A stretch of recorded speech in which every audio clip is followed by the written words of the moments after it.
বাবাকে ডেকে নিয়ে আসছে, তোর বাবাকে ডেকে নিয়ে আয়, ওর কাকাকে ডেকে নিয়ে আয়। রাজ্যের মুখ্যমন্ত্রী তো এখন, আজকে তো শুনলাম এখানে হেলিপ্যাডে ওই যে চেয়ারম্যানের কি রেসিডেন্সি, এসব নামফাম আমি করতে চাইছি না, চেয়ারম্যান কয়লার পয়সায়, কয়লা ঘটকের পয়সায় হোটেল করেছে, আমরা জানি সব। এখানেই তো আছেন এখন, এখান থেকে উড়ে যাচ্ছেন হলদিয়া, এখান থেকে উড়ে যাচ্ছেন। আজকে সকালবেলা আবার নতুন নাটক হয়েছিল, পায়ে নাকি লেগে গেছে হেলিকপ্টারে। এখন মুখ্যমন্ত্রীর ভাষণও বিপ বিপ দিতে হচ্ছে, বিপ বিপ চালাতে হচ্ছে। যে সংবাদপত্র 24 ঘন্টা আনন্দে থাকার কথা বলেন, তাকেও বিপ বিপ চালাতে হচ্ছে। কি সব বেরিয়ে যাচ্ছে মুখ দিয়ে মুখ্যমন্ত্রী। ছোটবেলা কলেজে পড়তো এ ভাষা আমি শুনিনি অন্তত। এটা রাজনীতি? একটা লোকসভা নির্বাচন, পেট্রোলের দাম, ডিজেলের দাম, রান্নার গ্যাসের দাম, কেরোসিন তেলের দাম, দুধের দাম, বিদ্যুতের দাম, সেসব নিয়ে আলোচনা নেই। কারখানার কি হবে, কাজের কি হবে, প্রান্তিক শ্রমিকের কি হবে, পরিযায়ী শ্রমিকের কি হবে, খাল পারে, রাস্তার পারে, চরে, নদীর চরে, বস্তিতে, রেল লাইনের পারে যে গরিব মানুষগুলো, যে প্রান্তিক মানুষগুলো বসবাস করে, তাদের জীবন যাপন কি হবে? দেশের নেতা পাল্টে লাভ নেই, আমরা বামপন্থীরা বলছি নীতি পাল্টাতে হবে। কোভিড আমাদের দেখিয়েছে যে আমাদের দেশের খেটে খাওয়া গরিব মানুষের কি অবস্থা হয়েছে। আপনি ভুলে যাবেন বলুন তো? কোভিডের সময় হলদিয়ার টাউনশিপের শেখ সোলেমান তার দুটো বাচ্চাকে, একটা বাচ্চাকে সুটকেসে বসিয়েছে, আরেকটা বাচ্চাকে কাঁধে নিয়েছে, মাইলের পর মাইল হাঁটছে। সাংবাদিকরা জিজ্ঞাসা করেছে, দাদা কোথায় যাচ্ছেন?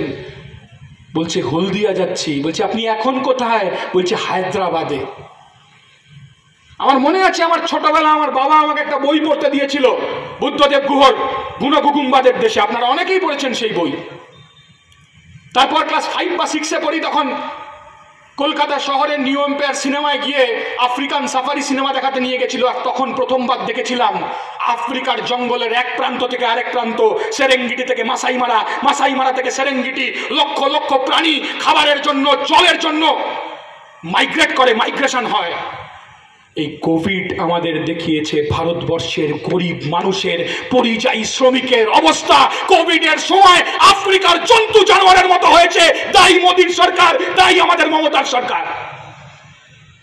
আপনি ভুলে যাবেন মোগলসরাই স্টেশনের 2.5 বছরের বাচ্চাটা তার মায়ের আঁচল ধরে টানতে টানতে হিন্দিতে বলছে, মাই উঠো, ভুক লেগি হে। ওর মা 750 কিলোমিটার হেঁটে এসে মরে পড়ে আছে। ভুলে যাবেন? আপনি ভুলে যাবেন? হায়দ্রাবাদ থেকে একটা দল হাঁটছিল, 13 জনের দল, হায়দ্রাবাদ থেকে 1500 কিলোমিটার হাঁটবে। গরিব মানুষ, প্যাসেঞ্জার ট্রেন চলছে না তো ভেবেছে বোধহয় গুডস ট্রেনও চলছে না, রেল লাইনের ওপর দিয়ে হাঁটছিল। হাঁটতে হাঁটতে ক্লান্ত হয়ে বসে, বিকেল যখন নেমেছে, সন্ধে যখন নামবে সেরকম সময় আলুর চোখা রুটি খেতে বসেছে। ঠিক সেই সময় গুডস ট্রেন পিষে দিয়ে চলে গেছে। আমার মনে আছে, আমার মনে পড়লে সেদিনের আনন্দবাজার পত্রিকা বা যে কোনো পত্রিকা, রুটি চোখা, আলুর চোখা, রুটি আর রক্ত মিশে আছে। ভুলে যাবেন আপনি? ঠিক সেই সময় যখন ভারতবর্ষের গরিব মানুষ বাসস্থান থেকে কর্মস্থলে ফিরতে পারছে না, কর্মস্থল থেকে বাসস্থানে ফিরতে পারছে না, ঠিক সেই সময় তৃণমূলের 2 নম্বরী নেতাদের, 2 নম্বরী মালগুলোকে বিজেপিতে জয়েন করানোর জন্য, বিজেপির পতাকা হাতে নিয়ে দেওয়ার জন্য সব্যসাচী, রাজীব ব্যানার্জি, অর্জুন সিং, তৃণমূলের 2 নম্বরী নেতাদের বিজেপিতে জয়েন করানোর জন্য চার্টার্ড ফ্লাইটের ব্যবস্থা করা গেছে। কিন্তু ভারতবর্ষের গরিব মানুষকে, পরিযায়ী শ্রমিকদের বাসস্থান থেকে কর্মস্থলে, কর্মস্থল থেকে বাসস্থানে ফেরার ব্যবস্থা করা যায়নি। একমাত্র একটা রাজ্যের সরকার দেখিয়েছে কোভিডের মডেল কিরকম হতে পারে। সরকার আর্থিকভাবে দেউলিয়া হয়ে গেছে।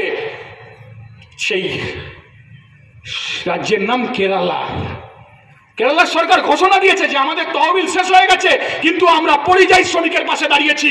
কেরালা রাজ্যে যে সমস্ত রাজ্য থেকে শ্রমিক এসছে, গরিব মানুষ এসছে, তারা আমাদের কাছে অতিথি, তাদের ট্রেনে সরকারি ব্যবস্থায় ফেরত পাঠানোর ব্যবস্থা করেছি। ভুলে যাবেন আপনি কোভিড? আফ্রিকার জন্তু জানোয়ারেরা যেরকম সেরেঙ্গিটি থেকে মাসাই মারা যায়, মাসাই মারা থেকে সেরেঙ্গিটি আসে, সেরকম ভারতবর্ষের পরিযায়ী শ্রমিকদের অবস্থা করেছে কোভিড মডেল। দুর্গাপুরের দিকে তাকিয়ে দেখুন, গোটা বাংলার দিকে তাকিয়ে দেখুন, কাজ নেই, চাকরি নেই, এসএসসি পরীক্ষা নেই, টেট পরীক্ষা নেই, ফায়ার সার্ভিসে রিক্রুটমেন্ট নেই, রেলে রিক্রুটমেন্ট নেই, ব্যাংকে নতুন করে রিক্রুটমেন্ট নেই, নতুন কোনো কলকারখানা নেই।